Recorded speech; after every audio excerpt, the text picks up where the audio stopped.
revenir sur ces différentes infos. 8 femmes sur 10 ont peur de rentrer chez elles le soir. 147 femmes sont mortes sous les coups de leur conjoint ou ex-conjoint en 2022. Et depuis janvier, c'est plus de 45 femmes qui sont mortes. Pourquoi la France ne protège-t-elle pas ces femmes? Voyez ce sujet de Pierre-Henri Holderbaum. C'est un drame qui ravive la polémique autour de la gestion des violences conjugales. Le mari de la femme retrouvée morte au parc des Buttes-Chaumont à Paris est donc passé aux aveux.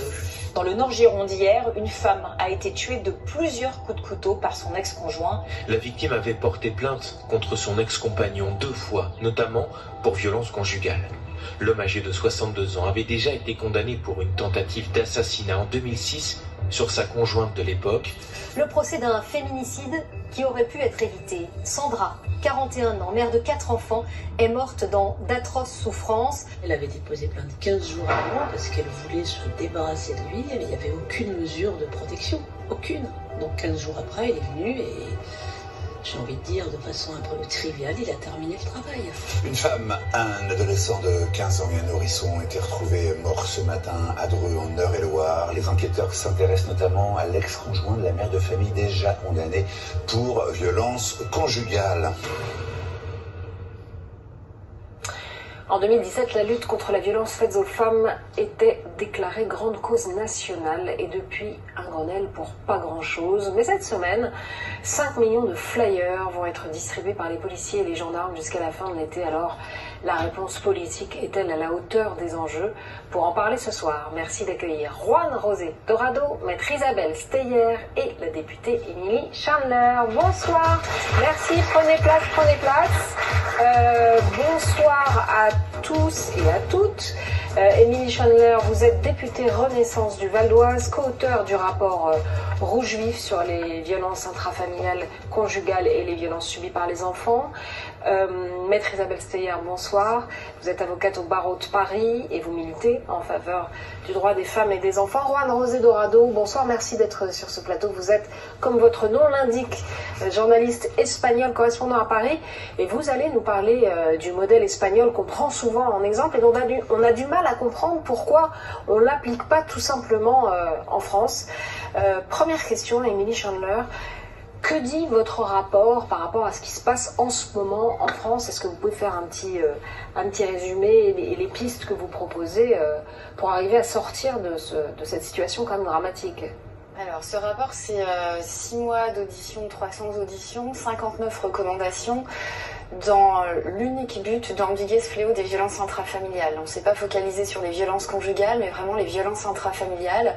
Et la méthode a été de retracer le parcours de la victime en allant jusqu'à la réintégration de l'auteur, en passant par le rôle des associations et des différents interlocuteurs de la justice, les magistrats. En tout cas, on a vraiment fait un travail très complet, des recommandations pour un traitement beaucoup plus rapide du dossier lorsqu'il est dans les mains de la justice, et puis pour traiter avec de l'anticipation les sujets et travailler sur les sujets notamment de l'emprise, de l'éducation, d'une meilleure formation des professionnels pour que les victimes ne soient plus disqualifiées au moment du premier signal.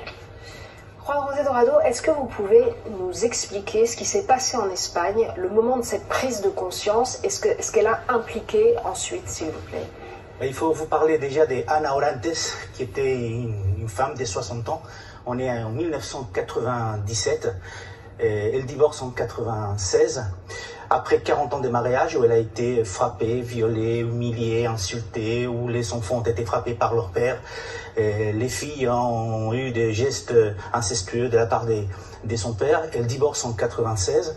Un juge va décider qu'ils vont rester à vivre. Elle est d'accord dans la même maison, lui au rez-de-chaussée, elle au premier étage de cette maison. Mais ils vont partager une entrée commune. En 1997, le 4 décembre 1997, elle va dans une émission de télé en Andalousie, une télé régionale, parler du calvaire qu'elle a vécu pendant 40 ans. On est le 4 décembre.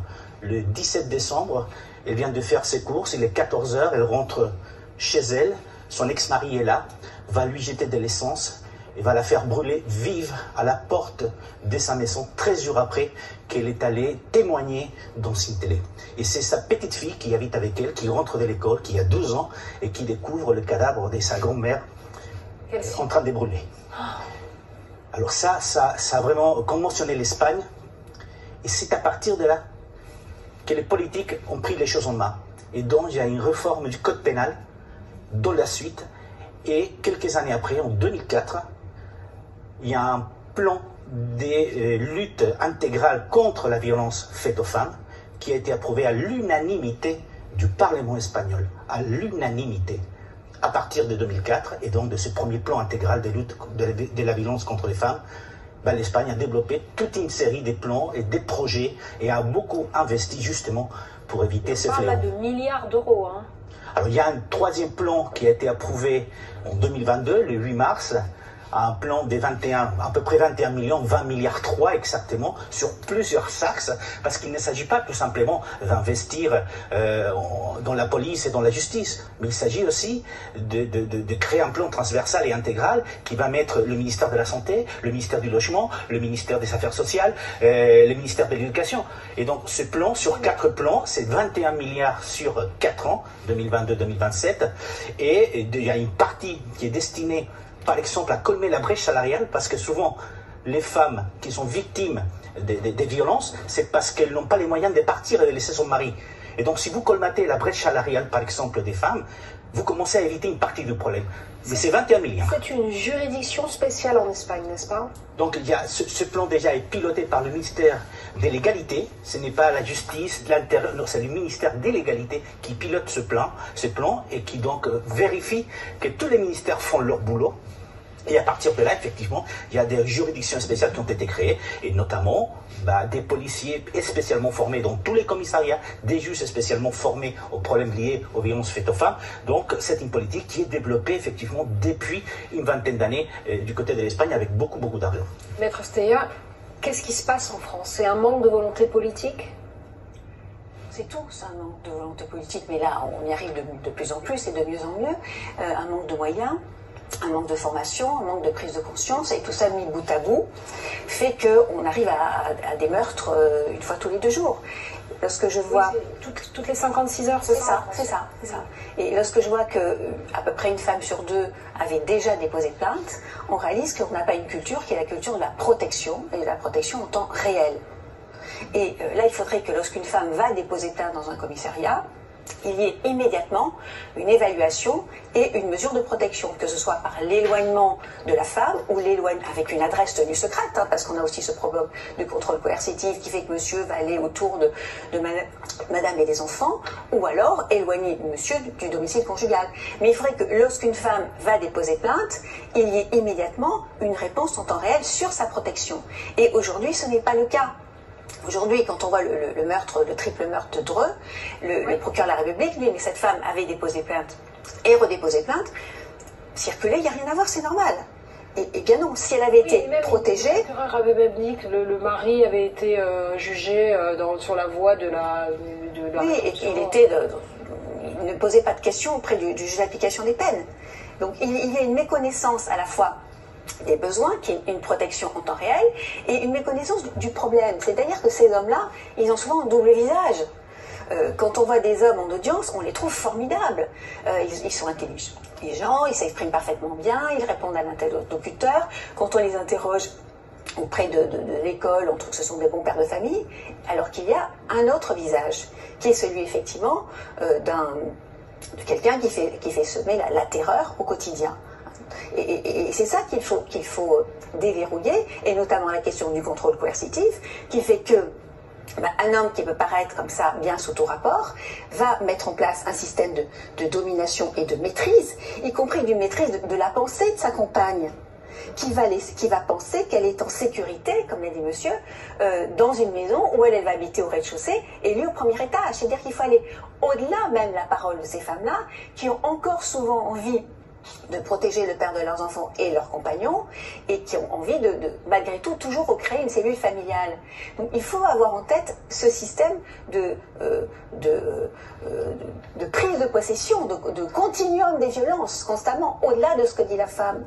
Jonathan Boucher-Petersen, puis Raphaël. Voilà. Ce qui est intéressant, c'est que depuis 2017, j'allais dire, ce constat, il est porté par des gens comme vous, par des députés qui font ce travail. L'exemple espagnol, il est identifié depuis maintenant longtemps, puisque ça fait 20 ans qu'il y a un cheminement massif massif. Et le décalage qu'on sent, c'est quand on parle des termes, on est à peu près sur un bon diagnostic. Et en même temps, ce que je rentrais chez vous, c'est une réponse totale, massive, tous azimuts. Et on a l'impression petit à petit, avec différentes initiatives, on prend des petits bouts à chaque fois. On prend la moitié de telle mesure, la moitié de tel dispositif. On finit par coller, et puis 2 ans après, on reprend un autre moitié.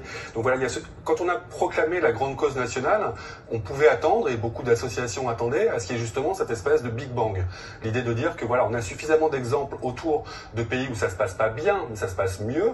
En Espagne, il y a quand même 43% des victimes avaient déjà porté plainte avant. Donc on voit que même dans les pays qui mettent le paquet et qui sont dans quelque chose de systémique dans la façon de lutter contre les violences, qui sont appelées des violences machistes, là-bas les choses sont nommées aussi un peu différemment. C'est-à-dire qu'on est aussi dans le fond de sauce de la société d'une culture viriliste, d'une culture de possession, d'une culture de l'emprise. À chaque fois, c'est quand même l'idée de tu m'appartiens. Fondamentalement, donc si tu me quittes, j'ai droit de vie ou de mort, donc c'est là où ça dérape. Donc il y a quelque chose évidemment qui est la réponse pénale, mais ça suffit évidemment pas, de la culture et de l'éducation sociétale, et ça se joue évidemment dès le plus jeune âge. Ça vaut pour la question du consentement, ça vaut pour la question du libre arbitre, ça vaut pour la question de l'écoute qu'on est prêt à apporter à ces femmes, parce que ces femmes, elles ont toujours parlé en fait d'une certaine manière, sauf qu'on les entendait pas, qu'aujourd'hui les juridictions spécialisées, c'est sur la table, mais ça n'existe pas encore. Les brigades spécialisées, il y en a très peu. Il y en a une à Lille qui fait un travail qui est intéressant. On l'a un peu découvert dans l'affaire Quatennens. Mais quand on voit les chiffres espagnols, il y en a partout. C'est la norme, en fait. Donc c'est vrai qu'on est dans une espèce de cheminement qui est celui d'un mammouth qui va à 2 à l'heure ou d'un paquebot dont on a du mal à faire changer la direction, alors qu'il faudrait de l'agilité, du volontarisme et des moyens. Qu'est-ce que vous en pensez, Émilie Chandler? Alors, je vous invite tous à aller voir le modèle espagnol. En fait, en Espagne, sur le papier, c'est très vendeur, mais en réalité, il n'y a pas de juridiction spécialisée sur tout le territoire. C'est-à-dire que vous avez dans les grandes villes, et aujourd'hui, une femme victime de violences conjugales qui habite en ville porte plainte au bout de 7 ans après la commission du premier fait. À la campagne, en Espagne, c'est 20 ans. Donc il y a vraiment un sujet d'accès au droit qui est très compliqué. Nous, ce qu'on propose... Oui, mais ça serait déjà bien de... Je termine. J'y viens. Nous, ce qu'on propose, c'est un pôle violence intrafamiliale dans toutes les juridictions, au niveau tribunal judiciaire, au niveau cour d'appel. Donc, ce qui permettra au dossier d'être territorialement et rapidement pris en charge avec une meilleure circulation de l'information. On est allé en Espagne. Et dans nos recommandations, on prend ce qui fonctionne de l'Espagne, c'est-à-dire les mesures d'urgence. Et j'entendais la culture de protection en temps réel. Ce qu'on propose, c'est une ordonnance de protection d'urgence prise en 24 heures par un magistrat, avec une clause de revoyure au bout de 6 jours, pour permettre justement à la victime qui va vers la justice ou même qui a un signalement, qui a une protection immédiate. Ça, on s'inspire de l'Espagne. On s'inspire également de l'Espagne pour la création d'un fichier, un portail des violences intrafamiliales accessible aux différents interlocuteurs, avec habilitation évidemment, pour que la circularisation de l'information soit bien meilleure. Et les pôles spécialisés qui finalement sont une inspiration du modèle espagnol. Simplement, nous, on ne le met pas dans un bâtiment dédié où il n'y en aurait que 3 en France. C'est pas une juridiction, c'est un pôle, c'est le même fonctionnement qu'une juridiction quasiment, sauf que c'est pas dans un bâtiment dédié où il n'y en aurait que 3 en France, ça sera dans toutes les juridictions pour vraiment un accompagnement et endiguer ce fléau, parce qu'il faut quand même pas oublier que derrière toute cette politique publique, ce qu'on veut, c'est plus entendre un féminicide et protéger les 21 milliards. Hein. L'amendement créant le pôle spécialisé est déposé au Sénat aujourd'hui. Non mais je veux dire que d'expérience, combien de temps, à partir du moment où un parlementaire met sur la table, soutenu par la Première ministre et par le garde des Sceaux, c'est quoi? C'est 2 ans? Avant la fin de l'année. Avant la fin de l'année 2023. C'est combien de milliards chez vous? Alors, moi, j'ai pas le chiffrage. Ce que je demande, c'est tout ce qu'il faudra pour endiguer ce fléau. J'ai pas le chiffre. Raphaël Anteven? Oui, sur l'exemple espagnol, c'est vrai que c'est un niveau record en Europe. Hein. Le nombre de féminicides a drastiquement baissé en Espagne. Ce sont des mesures considérables. C'est un engagement de l'État tout entier. Mais il y a eu 48 féminicides en Espagne l'an dernier. Ça serait déjà pas mal qu'on arrive à faire ça. Hein. Bien sûr. Ce que je veux dire, c'est qu'on évitera jamais ça. C'est le premier. Il y a 2 choses. D'abord, admettre qu'on n'évitera jamais la totalité des féminicides et que donc la loi ne peut pas tout. Ceci me paraît très important dans la lutte elle-même. Et le deuxième point, c'est qu'effectivement le modèle espagnol n'est pas tout à fait importable en France tout simplement peut-être parce qu'on n'a pas assez de magistrats, par exemple. Et parce que c'est très décentralisé aussi. Que c'est très décentralisé. L'Espagne est très décentralisée, c'est vrai, mais c'est vrai que nous on a commencé il y a 20 ans. Donc on a créé des postes de magistrats, on a créé des postes de policiers dédiés justement dans les commissariats. Et donc ça, c'est des choses qui sont déjà faites et que donc existent maintenant. Mais après, il y a un autre aspect essentiel, on a parlé de l'éducation, etc. Mais il y a un autre aspect, c'est le rôle des médias. Oui. L'Espagne, quand il y a des féminicides, le 13h, le 20h, les journaux des radios ouvrent avec cette information. Ouais. Ouvrent avec cette information. Un quotidien comme El País, le jour où on est arrivé à 1000 féminicides depuis 2013, parce que 2003, c'est à ce moment-là qu'on a créé le fichier, a publié en première page les noms des 1000 femmes qui ont été assassinées. C'est le rôle des médias aussi. Les médias qui font des comptages au fil de l'année. Essentiel. En fait, il me semble qu'il y a deux délais à réduire. Il y a le délai avant les premières plaintes, dont vous disiez qu'il est très très long, trop long. Et il y a le délai après les premières plaintes, de traitement, de prise en charge rapide, de réaction quasi immédiate. Et qui doit être d'autant plus rapide justement que le premier délai a été très long. Sur le deuxième, ça ne peut être qu'une question de moyens financiers mis en place pour créer des pôles spécialisés, en effet, qui soient dégagés des contraintes habituelles de l'engorgement et de la lenteur de la justice. C'est une question aussi de moyens financiers. J'ai vu l'exemple des bracelets anti-rapprochement en Espagne. Alors ceux-là, ils ont vraiment démontré leur efficacité. Oui. C'est un bracelet qui bip, qui géolocalise la femme victime de violence et son ex-compagnon qui est à risque d'agression sur elle. Et quand il se rapproche, qu'il passe un certain périmètre, ça bip. Bon, alors évidemment, il faut accepter d'être géolocalisé pendant toute une période. Il y en a 1000 en France. Hein. Et voilà, donc c'est un voilà. Mais dès que ces bracelets sont mis en place, ça permet de limiter drastiquement les cas d'agression. Mais pour ça, il faut des moyens considérables. Quant à la réduction du premier délai, donc celui qui est en amont, là, il me semble que ça peut être qu'un travail sur l'opinion publique, les médias, les alertes, pour qu'une femme victime de violence réalise tout de suite que ce n'est pas normal, parce que l'opinion publique lui renvoie le message que non, c'est pas normal. Alors, moi, il y a une question que je vous pose à tous, c'est qu'en fait, Ron Rosé parlait du cas de cette dame qui est devenue un symbole, en fait, et à partir de laquelle les gens ont pris conscience des choses. En France, une femme meurt tous les 56 heures. Il y a eu Marie Trintignant et tant d'autres anonymes. On dirait que tout le monde s'en fout. Raphaël ? J'ai pas du tout cette impression. Ah bon ? J'ai pas du tout l'impression que tout le monde s'en fout. Pardon Anaïs, mais non, mais je vous en prie. Pas du tout le sentiment. Non, j'ai pas du tout le sentiment que tout le monde s'en fout. En revanche, je trouve que le mot de féminicide est en lui-même sujet à caution parce qu'il met dans le même panier les gens qu'on tue, les femmes qu'on tue parce qu'elles sont des femmes. Et d'autres morts, et ceci me paraît enfin, il faut faire attention à l'emploi du mot féminicide, je trouve, parce que ça permet d'englober, on englobe quantité de morts là-dedans, et sans faire le départ entre celles qui sont causées par le fait d'être une femme. Oui, et ce mot présente un autre inconvénient, c'est celui d'invisibiliser les cas d'hommes victimes aussi de violences conjugales. Ça c'est un autre problème encore. Non mais j'ai repris des chiffres. Isabelle Steyer, puis Émilie Chandler. C'est quand même 27% des cas de violences conjugales, c'est pas rien non plus. Et là pour le coup, on en parle encore moins. Il y a 17% de cas mortels. C'est beaucoup plus faible, hein. Mais c'est pas rien non plus, c'est pas négligeable. Rien n'est négligeable. Quand on aura progressé sur la question des femmes, on aura progressé sur la question des hommes. Oui, mais le féminicide, c'est quand même le fait qu'une femme veuille partir, les dire, les montrer, les démontrer, et soit tuée au moment du départ. Non, ça n'est pas du tout. C'est l'emploi de ce mot à propos de circonstances qui ne sont pas celles-là qui me gênent, justement. Vous voyez ce que je veux dire ? Donc, de toute façon, elles sont tuées parce qu'elles veulent l'une ou l'autre une liberté, que ce soit la liberté de circuler dans la rue, la liberté de partir, la liberté de travailler, et elles sont chaque fois tuées ou agressées dans la rue parce qu'elles se déplacent dans l'espace public. Donc, de toute façon, on les abîme à cause de leur liberté. Bien sûr, mais une dame qu'on écrase dans la rue, c'est compté comme un féminicide, c'est ça que je veux dire.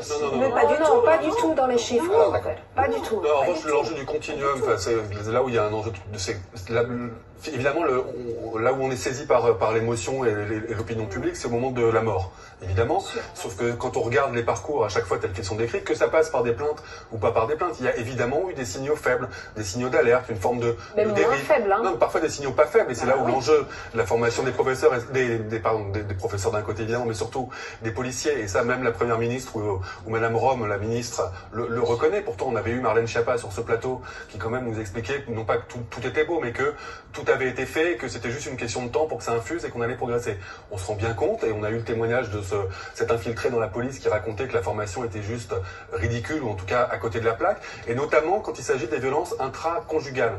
C'est-à-dire que la structure, il y a quelque chose d'une forme de déni en disant c'est pas à la puissance publique et ses représentants de s'introduire dans ce qui est de l'ordre de la relation privée, alors qu'on n'est plus dans quelque chose qui est de l'ordre de la relation privée. Quand une femme fait la démarche d'aller dans un commissariat pour déposer une plainte, ou en tout cas poser une main courante sur une violence qui la concerne, ça devient un sujet d'intérêt public pour la société. Et là-dessus, c'est vrai qu'il y a suffisamment d'exemples où il y a même eu des signalements devant les GPN faits par Gérald Darmanin pour certains policiers, tellement les réponses étaient grossières.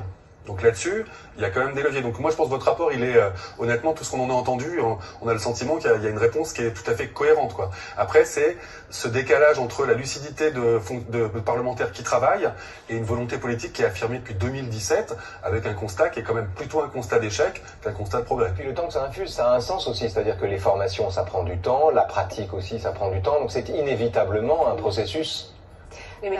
Oui, alors pour répondre un petit peu à tout le monde, dans ce rapport, il y a des mesures qu'on peut mettre en place rapidement et d'autres qui prendront un petit peu de temps parce qu'il y a aussi de l'humain et de la formation à tous les niveaux, que ce soit police, gendarmerie, magistrats, même les médecins, l'éducation nationale. On a vraiment besoin d'une formation, une pédagogie, une sensibilisation encore plus forte. Faut pas oublier que le foyer doit être le lieu de toutes les sécurités.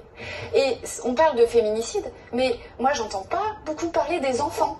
Et mon accord pour travailler sur ce rapport, c'était de travailler sur la notion de violence intrafamiliale, parce qu'on oublie trop souvent les enfants. Et on voit quand même que c'est aussi des drames. Et pour aller dans le sens qui est le vôtre, c'est le contrôle coercitif dans la plupart des féminicides est quelque chose qui est identifié a posteriori. C'est-à-dire qu'on se rend compte que quasiment toutes les victimes de féminicide étaient sous l'emprise d'un contrôle coercitif à bas bruit, c'est-à-dire que le partenaire avait pris le contrôle sur sa vie. Cette personne n'avait plus d'indépendance sociale, sentimentale et même économique. Et ça, c'est dramatique. Et ça, on doit lutter contre ça. Et pour ça, il faut un engagement de la société et pas que... C'est ce que disait Juan Rosé. Et c'est essentiel. Et c'est maintenant. Sur les enfants, c'est important parce que c'est pour ça qu'on parlait de l'éducation. Ça fait 20 ans qu'on apprend aux enfants dans l'école ce qui est l'égalité effective entre hommes et femmes. Donc forcément, quand vous voyez les manifestations du 8 mars en Espagne, vous voyez autant d'hommes que des femmes. Et ils sont les premiers aussi à revendiquer justement cette égalité. Mais quand vous parlez aussi des enfants, je vous parlais du cas d'Ana Orantes qui a déclenché cette vague en Espagne. Quand elle a demandé le divorce en 96, il y a même 2 des enfants qui étaient contre le divorce de leurs parents. Parce qu'il y avait cette emprise du père sur sa femme, mais sur ses enfants. C'est pour ça que l'éducation, quand on parlait des 21 milliards, une grosse partie est dédiée justement à l'éducation et aux enfants. Si vous investissez aujourd'hui sur la formation et l'éducation, vous éviterez effectivement demain beaucoup de féminicides. Alors il y a aussi, pour achever l'énumération des facteurs, la question de la santé mentale et des troubles mentaux qui a aussi tendance à passer en second plan derrière les analyses sociétales. Je suis tombée sur une étude du docteur Gondolf, un psychologue, qui caractérise que sur 840 agresseurs, 90% d'entre eux, hommes et femmes confondus d'ailleurs, présentent des tableaux cliniques. Dépression, troubles addictifs, manque d'estime de soi, personnalité borderline ou antisociale. Voilà, donc ça, c'est aussi un axe de travail qui demande du budget. Oui, rapidement, pour laisser la parole à mes contradicteurs, ce sujet est un point que nous avons identifié, c'est la raison pour laquelle nous demandons vraiment une meilleure formation du corps médical. Parce qu'en réalité, les médecins sont conscients de ça, mais parfois aussi les sages-femmes. Vous avez souvent les violences intrafamiliales qui émergent au moment de l'accouchement ou la première année de la naissance du premier enfant.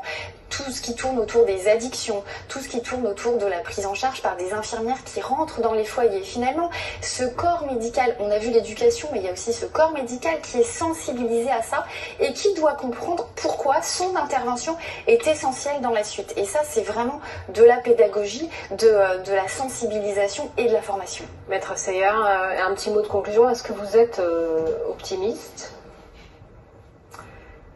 je veux l'être. Je fête cette année mes 30 ans d'exercice professionnel et j'ai exactement, depuis 30 ans, les mêmes problématiques à résoudre. Exactement.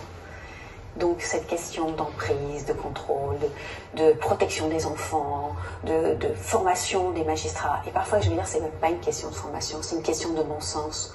Quand vous voyez que la petite Chloé est morte alors qu'elle est entrée dans un commissariat, alors qu'elle est dans la rue, la police municipale, alors que la police qui passait l'a également vue en train d'être tapée et que personne n'a rien fait, aucun service de police n'a rien fait, est-ce qu'il fallait une formation ? On est au-delà de la formation. On est de la capacité civique, voilà, de constater qu'il y a des violences et que je suis voisin, j'appelle, je suis médecin, je fais un signalement, je suis l'institutrice parce qu'il y a aussi tout le corps professoral et enseignant qui connaît la violence, qui aujourd'hui n'ose pas s'engager, n'ose pas faire de signalement parce que l'homme violent va faire quoi? Mais il va déposer plainte contre celui qui signale, contre le médecin, contre le policier, contre l'instituteur, il va prendre à partie les gens et donc personne n'a envie d'être là-dedans. Il faut aussi protéger ceux qui signalent et protéger ceux qui s'engagent. Alors oui, il faut une société qui soit engagée comme en Espagne, qui soit présente sur ces questions-là et qui parvienne à dénoncer, à aider et à dire et à accompagner. Et un rôle des hommes donc c'est assez majeur, honnêtement. Un rôle, effectivement. Parce qu'il faut protéger nos enfants qui vont reproduire. Qui est un homme auteur de violences conjugales? C'est un homme qui a été souvent témoin de ces violences-là, voire victime de ces violences-là. Qui est victime de violences conjugales? Ce sont des femmes qui étaient la petite sœur qui voyait leur maman attrapée. Donc effectivement, dénoncer, c'est protéger la génération d'après. Donc c'est effectivement déterminant. Et la violence conjugale, c'est comme le terreau de plein d'autres violences, soyons très clairs.